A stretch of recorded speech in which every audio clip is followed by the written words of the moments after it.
Welcome, folks, to another edition of Expanding Mind. I'm your host, Erik Davis, continuing our conversations about the cultures of consciousness. And my mind is sure expanded because I'm speaking to you from the Chapel of Sacred Mirrors estate near the Hudson River, a couple hours north of New York City. And it's really remarkable what Alex and Allison Gray have been able to manifest here, I think, in less than a decade. There's a number of buildings. There's a lot of incredible visionary art scattered around the beautiful grounds. Lots of Alex and Allison's paintings everywhere and other works of visionary art, a great store. It's just kind of an amazing place, and they hold monthly full moon ceremonies here and art church and workshops, and I'll be giving a talk this Saturday on reanimism up here. But it's just kind of incredible to be, at a place that's just essentially a kind of visible, on the map church in the loose sense of visionary culture, of a kind of psychedelic exuberance and a real kind of like waving a flag. It's a reminder of how quickly these things are changing, and how visionary art and visionary culture is really actually only one aspect of the various ways in which psychedelic experience is changing in culture and in consciousness, in law, in medicine, and really in just the views of what it means to be human.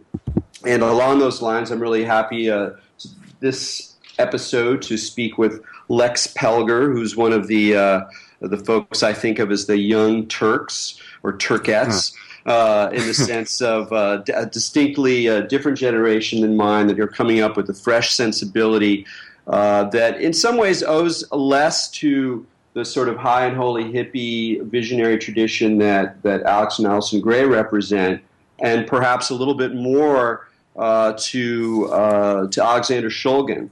And that if you could almost sort of identify different streams within psychoactive and psychedelic discourse of kind of who the heroes are, who the sort of the elders are, and there's a Terence McKenna stream, there's still a Timothy Leary stream holding on strong, there's a Mountain Girl stream, and there's definitely a Shulgin stream, which has to do more with science, with research, with chemistry, with a certain kind of more empirical approach, but one that is still open to the hedonic and spiritual possibilities of these molecules. And Lex has been tracking this stuff as a writer, scientist, and a self-declared son of Shulgin. He's one of the hosts of Symposia, which is a psychoactive conference and culture node, and currently putting out more and more material online. So he's written as a journalist, but in a way what first really got me interested in his work and his perspective was this immense project that he's been involved in researching and writing for many years, and that we've just seen a little dollop of released in June. And this project is an immense book called Anandamide, or the Cannabinoid, and it is based in ways that we'll have to explore with Lex himself on Moby Dick, as well as a very thorough look at the history, culture, politics, and chemistry of the cannabinoid system, the endocannabinoid system within us, and the ways in which we can understand the hysterical reaction to this powerful and healing substance by looking at Ahab's violent pursuit of the whale of cannabinoid ecstasy. But we'll get to that in a little bit. Right now, I just want to say hi to Lex and welcome him to Expanding Mind. How's it going, man? Good, great. Thanks, Erik.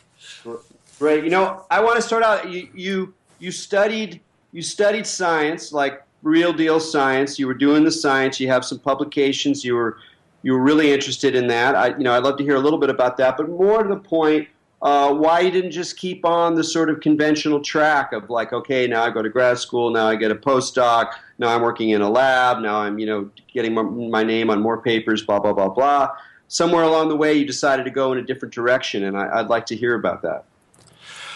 Yeah, it was always science that fascinated me. Ever since I learned about Punnett squares in genetics in 7th grade, I just thought this stuff is incredible. And so when I went to school, I studied biochemistry and really enjoyed it, and then went to a lab in Valhalla, New York. I was living in the city, but going up there, reverse commute every day, doing stem cell research. And it was great, and it was fascinating. I really enjoyed being in a wet lab, having all of these balls up in the air of different experiments running. But after a year and a half, we pretty much learned that one small protein at the bottom of a kidney bound to another one. And it was such slow, precise work. And it was a good sense of what it takes to do basic science. But I realized I probably wasn't going to be my angle. And so I saved up the money, and I went to India for a year with my kid sister, in fact. And that's what actually got me started on the writing path, because I'd always been a reader, but that's where I first had something that was really worth writing about, just life in the subcontinent. Yeah, and you had a boisterous time over there, if I recall. In fact, I think it ended with you getting literally kicked out of the country. Yeah, I mean, it was more a deportation of convenience. This whole Tibetan protest march that I followed for a couple months through North India, it had just become a political embarrassment to the Indians with their, one of their big trading partners, China. And so they kept arresting the marchers, but the marchers kept just marching back towards China. And it was my first real sense of realpolitik. These Tibetans were going to sacrifice themselves into torture they'd already experienced at the hands of the Chinese, even though it would barely make a newspaper article in the West. It made more of a difference when the 3 of us foreigners got arrested than when 100 monks and nuns got arrested. And it was my first sense of how dark the world can be.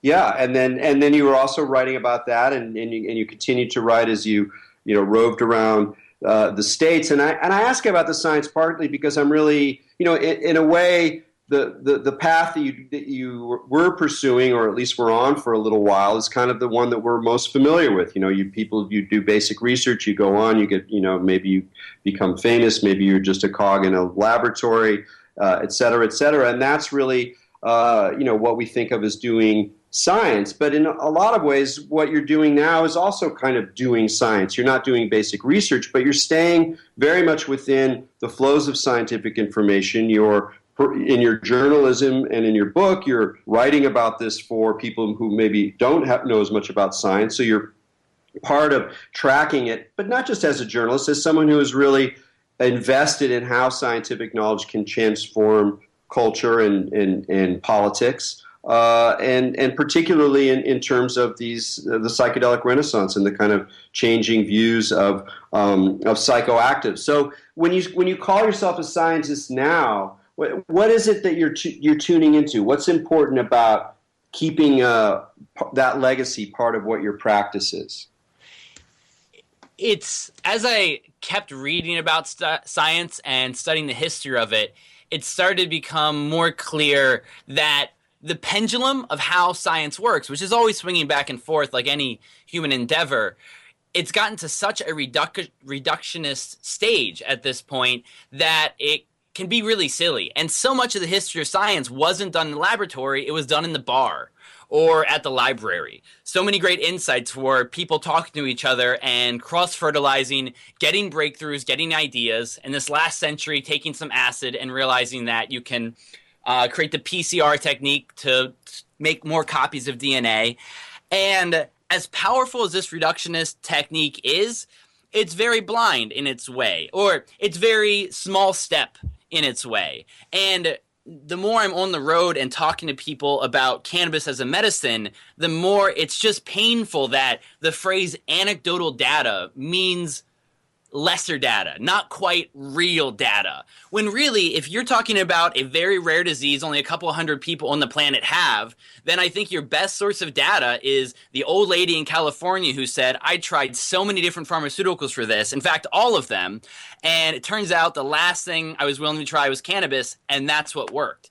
That's an essential piece of data, but it's not there's no easy path for that kind of data to get out into the mainstream now. It's there aren't science journals for stories of patients and things like that. There are movements in that way, but the whole as I read Nature and stuff like that, the whole apparatus of science hasn't really been affected yet by this internet revolution in a lot of ways. Just like it's going to take a while for the government and the church to really integrate how changing the network is, just like the printing press was changing. Science is slowly, creakily trying to incorporate the power that's going to happen from this increased networking.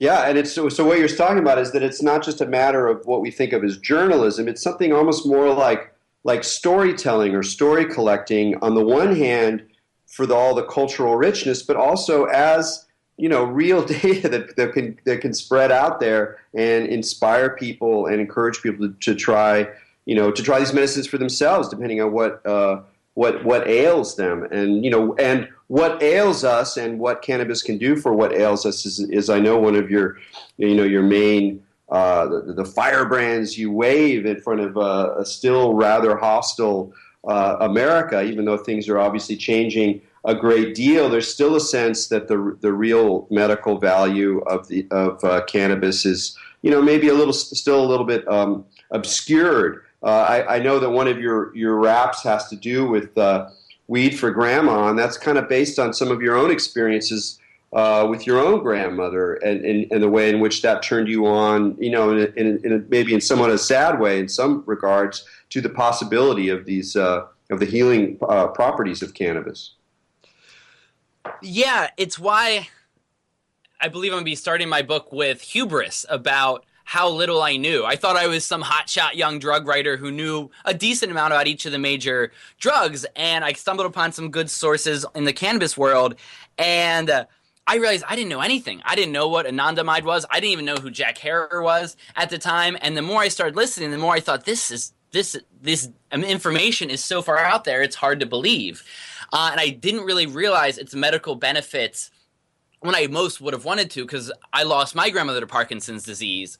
And it turns out that is one of the most obvious and incredible uses of various types of cannabis preparations is for Parkinson's and the other neurodegenerative diseases. And I did get her to try just a drop or two before she passed, but that was only because I'd spent so much time trying. It took me so long to realize it would help. It took me then so much longer to convince her, and by then it was too late. And so it's the reason that I just preach this everywhere I go is of all of the obvious benefits from legalizing cannabis, however that's going to look, is half of it is the dark side of stop putting people of color in prison for this plant, and the light side, the lowest hanging fruit of the good, is increased access for medical cannabis to our parents and to our grandparents. Because I know it sounds almost too crazy to be true, but I think cannabis is the closest thing to a panacea for all of the different diseases of aging as any medicine or plant that we've found so far. Yeah, well, let's stay on that for a little bit, because I know you've talked about this, and when I hear that, I have a similar reaction that you've talked about having when you were earlier on and you were doing your studies, and as you said, you came across some people making claims that seemed to be kind of, you know, a little extraordinary. Maybe they're a little bit high, and they're not exactly have their skeptical caps on. And then after a while, looking at the data, you've really come to this view of cannabis as being really an extra special quiver or arrow in our quiver of medicines. So talk about that. Like, how did you start to really shift into what is it about cannabis that makes it more special than just that it can ameliorate this or that, or increase hunger when you're for people who are having difficulty putting weight on and things like that. But you see a much more robust range of healing potentials in there.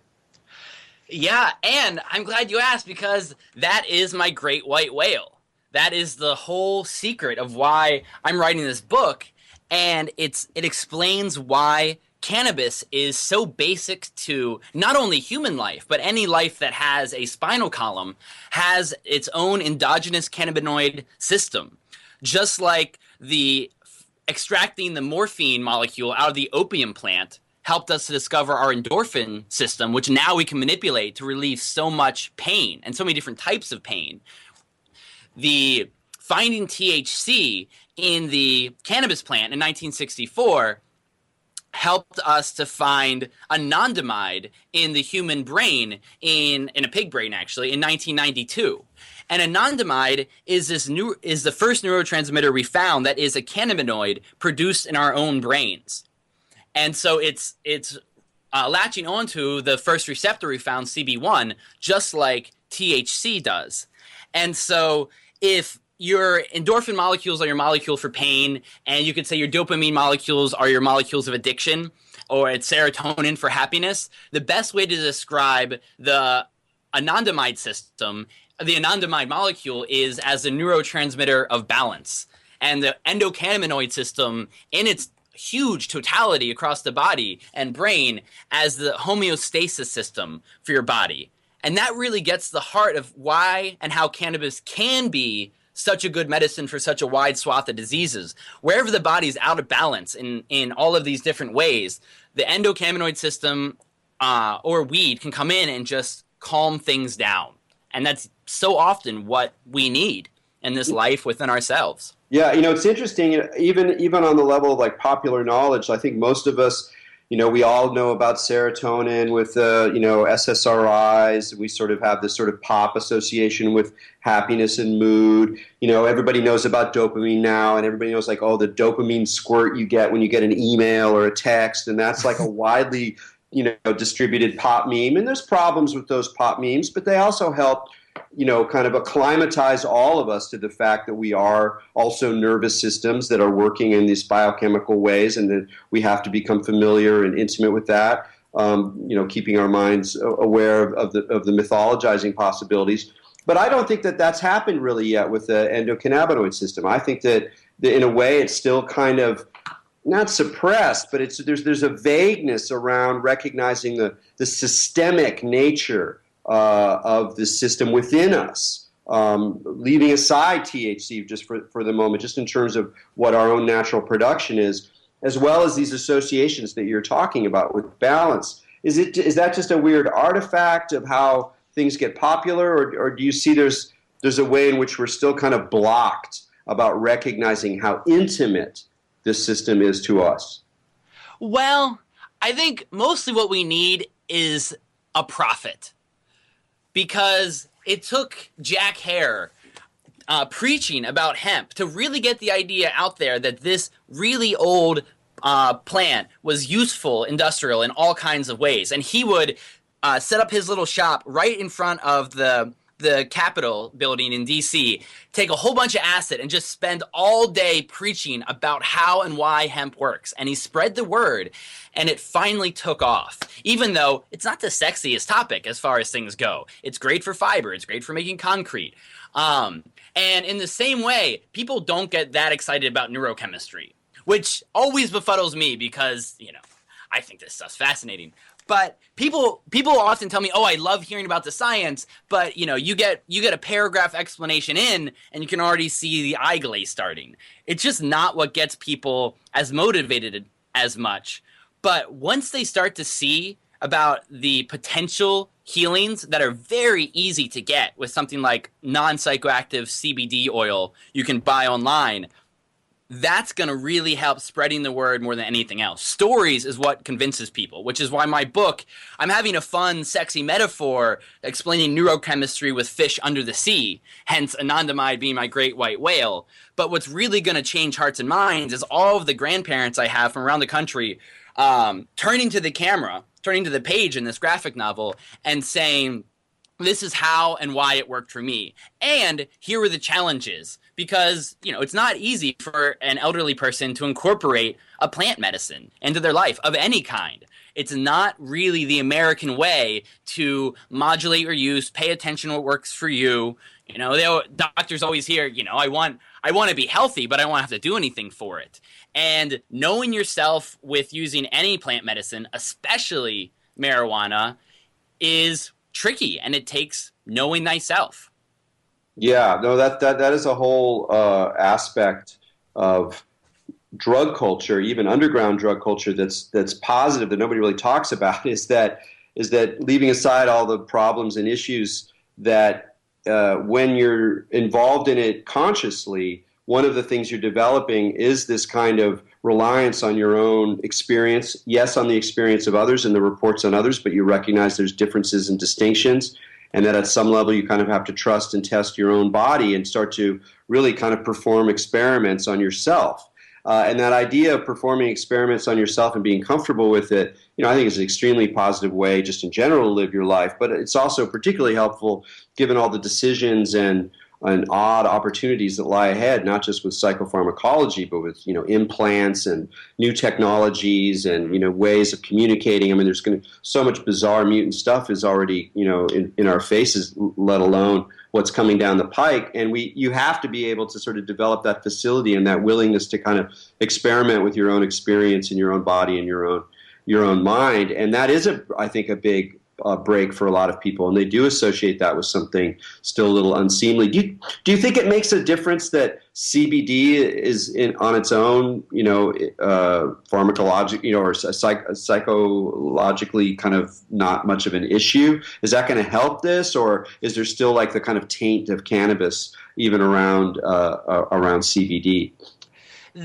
There can be a taint of cannabis around CBD, but it's becoming less and less, I'd say, because when I talk to a lot of people about how they can convince their grandparents, and when they learn that this is not going to get you high, the biggest risk is it might wake you up, like a cup of tea might wake you up. So the best thing is to try it in the morning.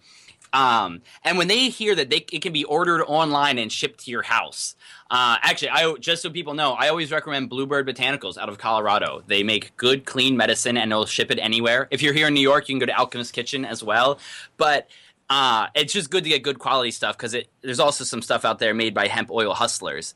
But when you can tell somebody that it's not going to get you high and it can come directly to your house over the internet, it helps a lot. And then it usually comes down to the stories. Sometimes people want me to send them all the data I have from all the mouse experiments and human trials and things like that. But that usually isn't what's going to change people's minds. It's looking up your specific disease on the forums and the word CBD. And then you'll find dozens of other patients, and they'll have tricks of the trade of what worked for them and what combos and what timings. And none of them might be quite your answer, but you'll see what the range of potential answers is. And it's comforting to know that this is working for other people, and for you, it is. There's very few reasons not to try it.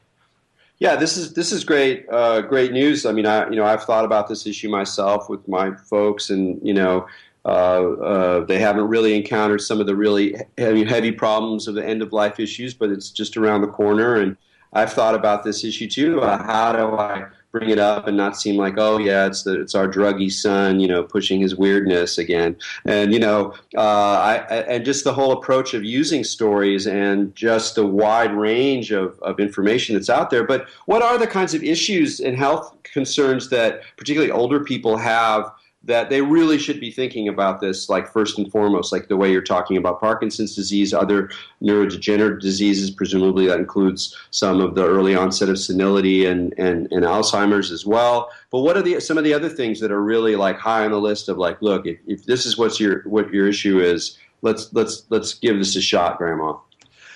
Well, I'll start with the two obvious negatives, and then hint at a whole bunch of the good positives. The thing to watch out for with medical weed in general is it can be a slight strain on the heart, especially if you're smoking stuff with THC in it. But even CBD, looks like, is worth considering keeping at a lower dose because of the heart effects, depending on the person. It's not that big a risk as far as things go, but it's worth mentioning. The other one, which I almost have never heard mentioned anywhere and really needs to be, is that CBD has been shown to lower the activation of the CYP450 enzymes that are in the liver.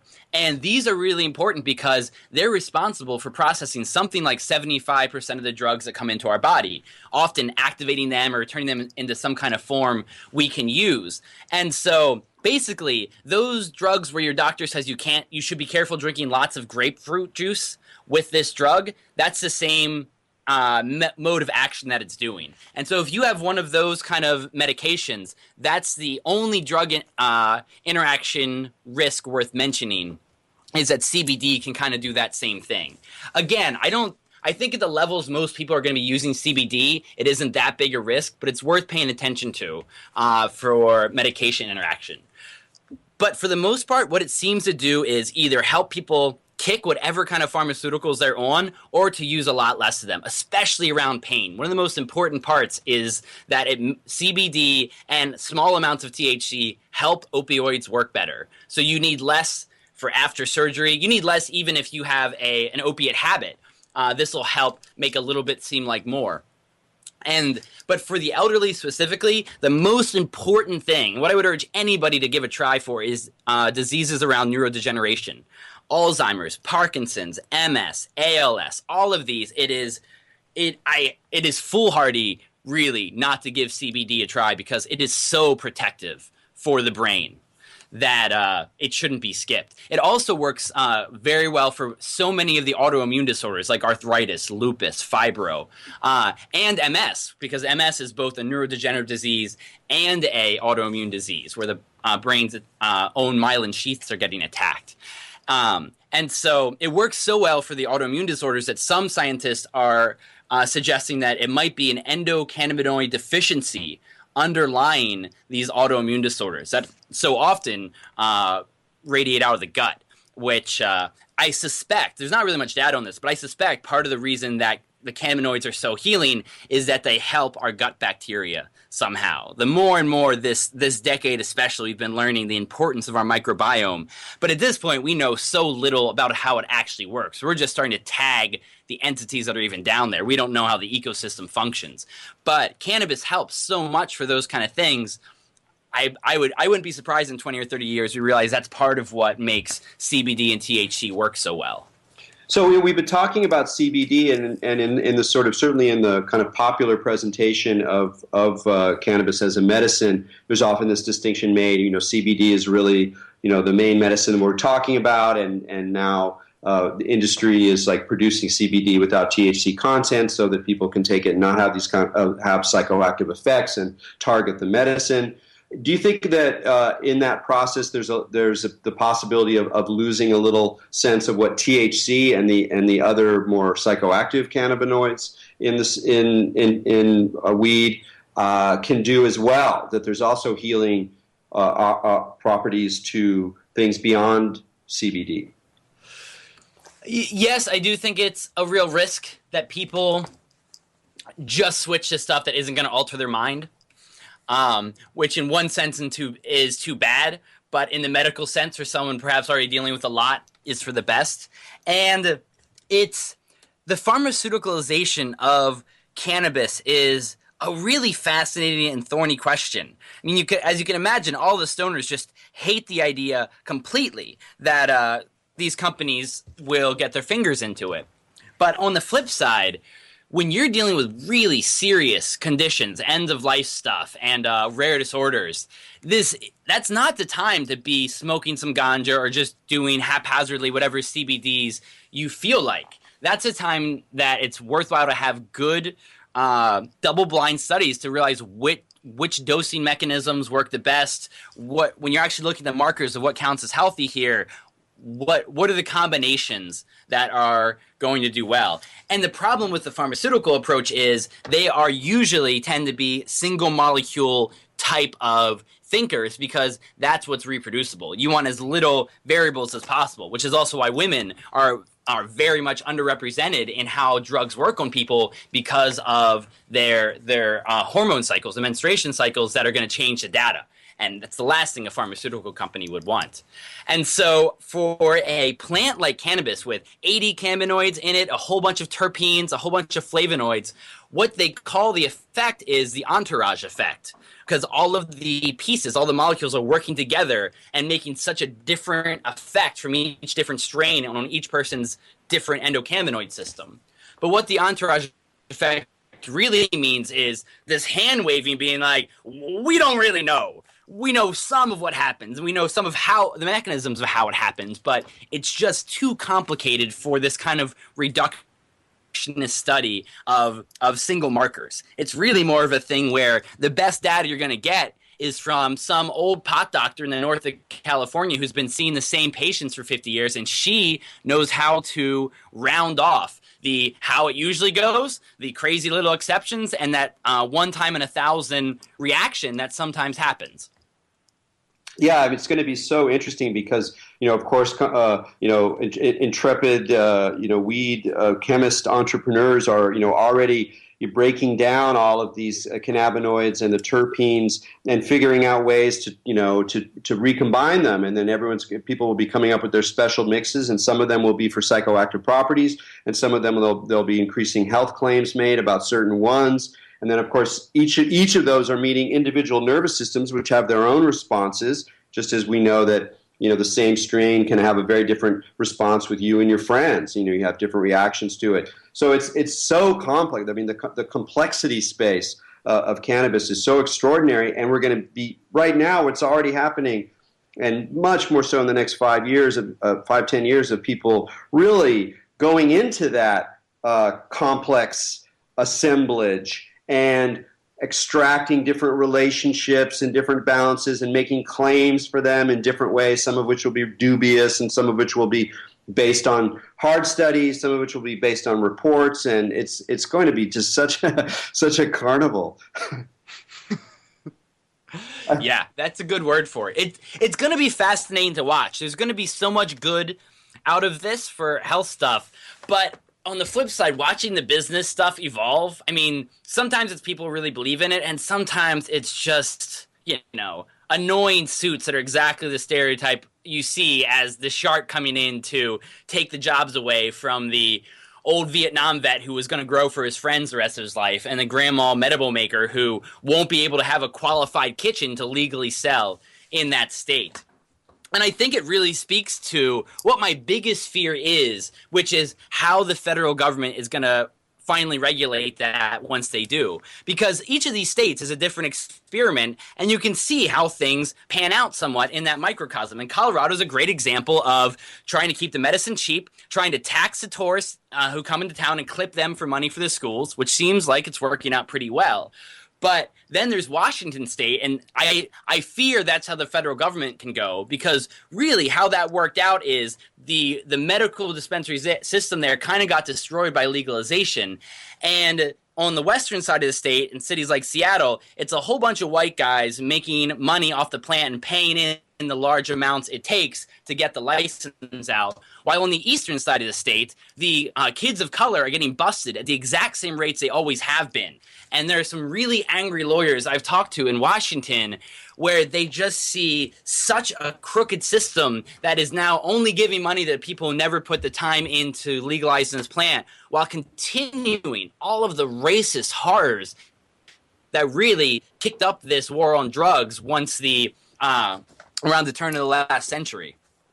Well, it's a fascinating example. I didn't know that particular show. I had known some of the problems with the Washington State model, but I had not recognized the way in which this form of commercialization and legalization is still intimately tied to the old regime of social control, particularly of black and brown people through punitive laws, which then kind of raises this other question. We've mostly been talking about medical marijuana here. We've been talking about the effects of CBD. What's going to happen as the market explores it and pharmaceutical companies come in. But at the same time, this is happening in a space where this legacy of criminality, of social control, of devastating prison sentences, of population management, essentially, is also equally powerful and still part of our, if not more powerful, and still part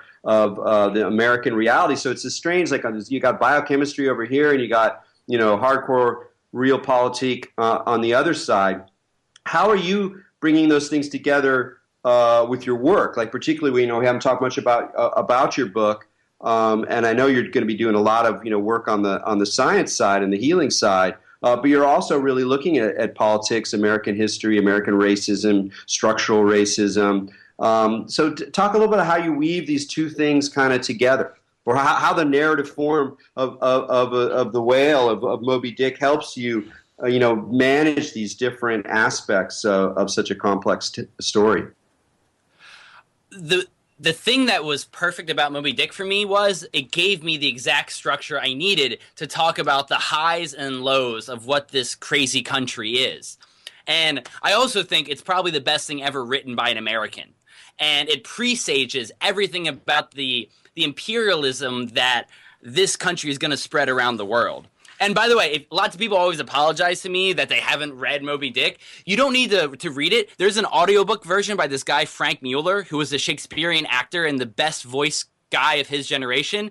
It's just so perfect. I get a little flustered reading it, but it's the best way. You can listen to the entire whale in 22 hours and get down, I think, the best thing ever created here. Because half of it is about this whale, this beautiful piece of nature that in every direction you look, it just is stupefying. And that is cannabis as a medicine. It's almost too big to be believed. And it's going to take me half of a 135 chapter book to really lay out all the proofs we have from the ancient pharmacopoeias, from the modern mouse data, and then all the stories from the old ladies. But the other half of Moby Dick is about Ahab. It is the dark side of America. And the second layer of the book is about this America's first great industry of using predominantly people of color as the workers to go out and turn these pieces of nature into blood and money, all funded by the good, pious Quakers back in Nantucket. And so it shows a lot of what America's going to do with its industry, but especially what it does with the war on drugs and the blatantly racist start to it that only later on globbed in the moneyed powers that came to it later. And so it really gives the structure of the repeated story every generation of how America has been dealing with drugs as a tool to keep those people down. Well, one question you can ask about Moby Dick, which is also a question that I'd ask about you and your project regarding cannabis, is how much of this war is still a religious war? How much are we still playing out, whether we know it or not, old scripts that are based on sacred views of the world, whether they're dark or light, whether they embrace the whale or they're terrified of it? And does that kind of ultimately get in the way maybe of a more rational and secular way of looking at these political and medical problems? It's a great question. And I'd say it's hard to know the motivations, especially from the religious side now. Because I think the church will catch up on this one. They're often slow to, but it's just so obviously good for healing that it might change people's minds. And just perhaps, though it doesn't have to at all, because Jesus' very first miracle was turning water into wine. And that somehow gets forgotten in the church where I grew up, where you're not allowed to drink at all, even though the first thing our Savior did was get us wasted. And just because the logic isn't there doesn't mean that we will change. And I think the hard part, is around this plant, I think there's less conspiracy theories than a lot of stoners want to believe about how much business is blocking this, how much pharma is blocking it. They're certainly no friend, and they're funding some initiatives and all that. I don't think it's as darkly clawed as people like it to believe. I always hear people say, oh, the war on drugs just doesn't make any sense. It does make sense. It is. If you want to stay in control of a population, it's one of the most powerful and obvious tools that you could ever use. Just like Ehrlichman is now known to have said, we knew that heroin and grass were the drugs of our enemies, the hippies and the blacks, and so we just associated them and then could beat the hell out of them every night on the nightly news using those clubs. And I suspect that still is one of the primary motivations for keeping the war on drugs going, is the habit of having this powerful tool, and then the cowardice of politicians. I don't think there's so much directly under the thumb of these various interests as much as they are loath to change. There generally tend to be dinosaurs, and no one wants to take a risk. And even with half the states having some kind of liberalized cannabis law, and over half the country now in favor of legalization, politicians still can't say it out loud, which I think speaks more to their courage or lack of it than anything else. Yeah, that makes a lot of sense. The portion of the book that you've released, Chapter 37, Sunset, is a chunk from this wonderful mad work. And I say that in the best sense. I think it's because I've seen your workroom. You work in this room filled with books and note cards all over the walls, and you have your computer set up with all of these audio files recorded. It's just this, like, I can just see all of this research and all of the multidimensional webs that are woven by deep research, and I can just feel the presence of this whale, that's emerging between all your work. But I'm glad we got to see a little chunk of it. In June, you released this Chapter 37, Sunset. Talk about that and what that meant to put it out at that time. I felt really blessed, in fact, that I just happened to release this chapter in the middle of Pride Month, because it's about how Reagan ignoring the AIDS crisis really helped to ignite the medical marijuana movement, because at that point in history, a lot of Americans knew that weed wasn't the reefer madness crazy drug of death that had been preached. The hippies had come out and proven differently. But there wasn't a national sense that in any way that this was a medicine, despite a huge amount of history that I'm still figuring out that says otherwise. But because cannabis, marijuana from the triangle up north, the Emerald Triangle, worked so well for all of the symptoms of AIDS, as well as all of the side effects from the really harsh early medications that were being used, like AZT. And it worked so well that even the lazy journalists of the press could find an easy story if they went to San Francisco and spread the word. And you had fierce heroes like Brownie Mary making, at one point, 15,000 pot brownies per month and giving them out to the sickest possible people she could find in San Francisco. She called all of them her kids. She kept getting arrested. She kept swearing at judges and cops who arrested her, and just so beautifully showed how this plant got out there. It was a ton of work. It was a ton of people getting arrested. It was a concerted effort by jackboots to keep this down during the height of Reagan's harsh presidency. And I really frame it around Angels in America, which is one of the best things in American theater, I think, a gay fantasia on national themes. And so it actually is kind of funny, because by the end of it, of this 60-page sample chapter, only about 10 pages were actually about pot, and then about 50 pages were a fight for queer rights in America. But I decided that must be okay, because Moby Dick isn't that much about a whale, in fact. It's about everything else. And so being able to put out this howl of tribute to the queer heroes who fought for recognition during this really harsh, closeted time, I'm glad I got to do that soon after the tragedy at Pulse in Orlando. Yeah. And then what was the decision about to do it as a graphic novel? I mean, it's laid out. You use a lot of photographs. You use kind of squares of text in different fonts. You're kind of playing with the layout of text and image and historical archive. It's all sort of resonating. Do you feel like it communicates better? Does it help your writing? Does it help sharpen the ideas? Now that I'm deep into it, I realize how much it does sharpen me. It makes it easier to make different layers and to have little asides and to hint at things using the graphics of my wise-eyed illustrator, Wyra, who's staying here with me. And really, she helps so much in bringing the I call her my Queequeg, my Sophia, that Christ-like figure who just can see how things should be put together. And I'm the wordsmith and putting together the data.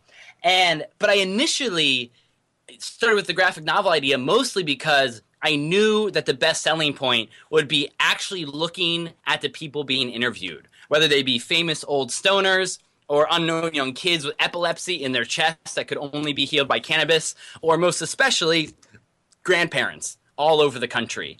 And that was what got me started on the graphic novel path. And then I just started to realize how many more possibilities that opened up and ways of storytelling. And so for the next sample chapter, I'm talking about how we found THC, how we figured out its structure, how we figured out how to make synthesized versions of it. And for that one, I realized that THC in this metaphor should be an elephant. And so really this gives me a vehicle to smoke a good bit of hash for a couple nights straight and learn everything I can about elephants, and then see how perfectly that they line up to the history of hemp across the world. They both have been such influential symbols that of both imperialism and holiness, and that's the hemp plant throughout world history. So it gives me a nice place to throw together a bunch of different ideas. Yeah, and I think that it's precisely by building those networks between different disciplines, between different sources, different ways of thinking politically, thinking biochemically, thinking historically, thinking imaginatively, thinking in terms of sacred myths and images and stories, that in a way that's the mind that we need to develop really to deal with our future, whether we're talking about our relationship with psychoactives or any number of these sort of dense networks that we find that we're completely enmeshed within. And the old rationalist reductive mind frame that you talked about at the beginning, which has been so incredibly productive with science, but it has some real limitations. And one of them is its inability to deal with this kind of multidimensional approach to the world, which is, I think, ultimately going to lead towards a saner way, at least of engaging psychoactives in our reality, on top of all sorts of other tricky others. I mean, we have about 10 minutes left here, and there's a lot of stuff we haven't talked about. I wanted to give you a shot to give a little plug for Symposia and just sort of say what's special about that organization, or what the goals are with that in terms of this larger psychedelic renaissance. Cool. Yeah, Symposia has really been a great labor of love, and to see it emerge. We started off doing conferences about drugs a couple years ago at Amherst and started moving them around. And then we also started doing lecture nights on various cities up and down the East Coast, pretty much from Boston to DC. And those are really great for bringing people together. And I realized that the heart of what I wanted to help facilitate was just creating community and forming networks within this often disparate drug world. And for me, as we got down to our smallest type events, storytelling events, often open mic storytelling events with nobody scheduled, I realized that's really where the magic is. More so than even listening to a lecturer on stage, was someone getting up there, especially someone who's scared to tell a very dark, hard trip. This is how we learn from each other. And it's also a great place for us to mix the generations. And one thing, when I am picking speakers for our various events, I like to try to get them from the four different threads of the drug world that I know somewhat well. Of course, the cannabis stuff, but also harm reduction and needle exchange, and then the world of psychedelic medicine, and then the world of people fighting on the ground against the war on drugs, like the officers from law enforcement against prohibition. By the way, if you're doing events anywhere in the country, always go to LEAP and ask them for a speaker. They'll show up with someone who has a speech of any length you need and is always right on point. And everyone believes a former cop who says we need to end the drug war, especially because it's a waste of our time. And so I like getting those four different groups into the room because they don't know enough about each other, especially the more white bread psychedelic world, which is quite close to my heart. But the harm reduction world, they don't know enough about each other.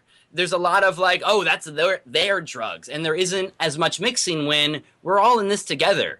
And the psychedelic world needs harm reduction as much as the harm reduction world does. And the harm reduction world, to have more ibogaine, acid, and mushrooms there would be a good thing. And that comes from people being in the same room, listening to each other's stories, and giving lots of break time so people can just get to know each other. That's especially why we like working with Students for Sensible Drug Policy. Anywhere in the country, if you're listening, find us. We're happy to work with you because it's just such a network of really excellent kids who have their eye on the prize, get stuff done, and are going to go on usually to create some kind of nonprofit that is their part to help fight this monster. Yeah, I think this is great. We're coming around to the beginning again in the sense of a different role that storytelling can play. It seems to me that there's something about psychoactive experience that demands storytelling, that absolutely calls for it. The stories have to be front and center. If for no other reason, then ultimately we're going to be narrating our own individual experience in trip reports or whatever you want to call it. But there's a larger level. You talked about the way in which stories help give us information, like actual more than anecdotal data when you start building it together, that help people navigate their own health issues regarding cannabis, and that part of that begins with people telling stories. And now you're talking about the way in which the storytelling opens up a kind of place of intimacy that allows people with different orientations and different goals, different agendas, to resonate better than just hearing another talk of someone telling why their approach is important or how it's worked, or the kind of more standard things you see, let's say, in a conference setting. But there's something really special that happens when people share their intimate stories, even on a political or larger kind of ideological level. And that's why Symposia is always interested in working with any group in the country who's doing this kind of work, and to just be the chance to come in and organize a storytelling session. I'm always trying to feature our elders and have more female voices on stage, more people of color. If you have any recommendations, we just want these events to happen. This is what changes the world in these small ways. And the more voices that we can get out there, I think the more normalized this stuff is going to be. And to have events like this and people like Michael Pollan writing books on psychedelics, that is what is going to really help eventually normalize this stuff. And actually, a quote that's worth mentioning, I can never remember where I found it, but Gary Snyder said that it's going to take 3 generations to integrate these powerful medicines, drugs, state changers into our society because we just aren't used to them and they have such strength. And the first generation is going to be the over-exuberance, and that was the 60s, and Dad took away the car keys. And then it needs to be that cautious second generation, which was now the psychedelic renaissance and the slower pace of lab research. But I hope that the third generation will be the syncretism of the rationalist mindset of learning a lot more about how these drugs actually work, dosage-wise, neurochemically, and combining that with the wisdom from the people groups all over the world who have been doing this for so long, that feminine ritual-making quality, and taking the best of both of those worlds and forging something new that can harness this power in a useful way for healing, for a slightly better world. Yeah. That's very, very well said, and it's something that I really sense with a lot of the more engaged, dynamic young people who are doing this work. For me, the action really is in those that multidimensional quality, that ability to move through different worlds. And to really draw the best from a more scientific or even more skeptical approach, but remaining open to the transformative power of storytelling and of visionary experience. And it's it's really heartening. It does probably what jazzed me about meeting you guys in Symposia, and a lot of other young people who are doing this kind of work, younger than me at least, and then you're bringing that into that book too, which I just can't wait to see that thing.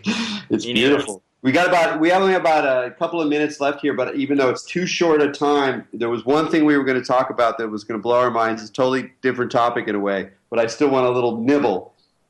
You were talking about one of the future drugs issues that we're going to see is the manufacture of opioids through yeast, and how this is really going to change a whole zone, another psychoactive zone that we haven't talked much about. Oh man, it's thumbnail. I always say we are in the brave new world of acquisition. It is the best time to want drugs between the dark net and how it's being made and moved. And so now, just last year in Nature, someone figured out how to put genes into a yeast and then have it just pump out an opiate drug. And it's not that hard to do. This stuff could be done by regular chemists, and it won't be long until the mafias around the world and the underground drug producers realize they don't need to depend on Afghani opium, probably being run by the CIA, just like they ran it out of Vietnam. And instead, it will be democratized. And the opiums are only the first ones. It's going to be all of these different drugs that are going to be being made by microorganisms very soon, or printed on synthetic biology machines. I know less about that, but it's going to open it up to so many people, and it's also going to open up a next phase of the war on drugs, which is there will be strands of genetic code that will be illegal to possess, which is a fascinating concept because they can be used to make things that you are not supposed to have.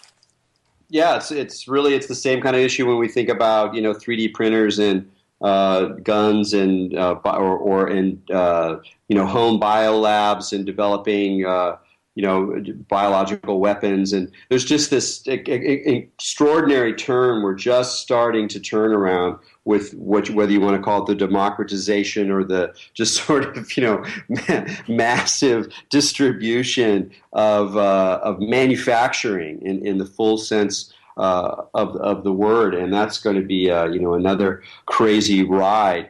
Well, we're going to have to wrap it up there. Lex Pelger, thanks so much for joining us on Expanding Mind. Thank you so much, Erik. It's been great.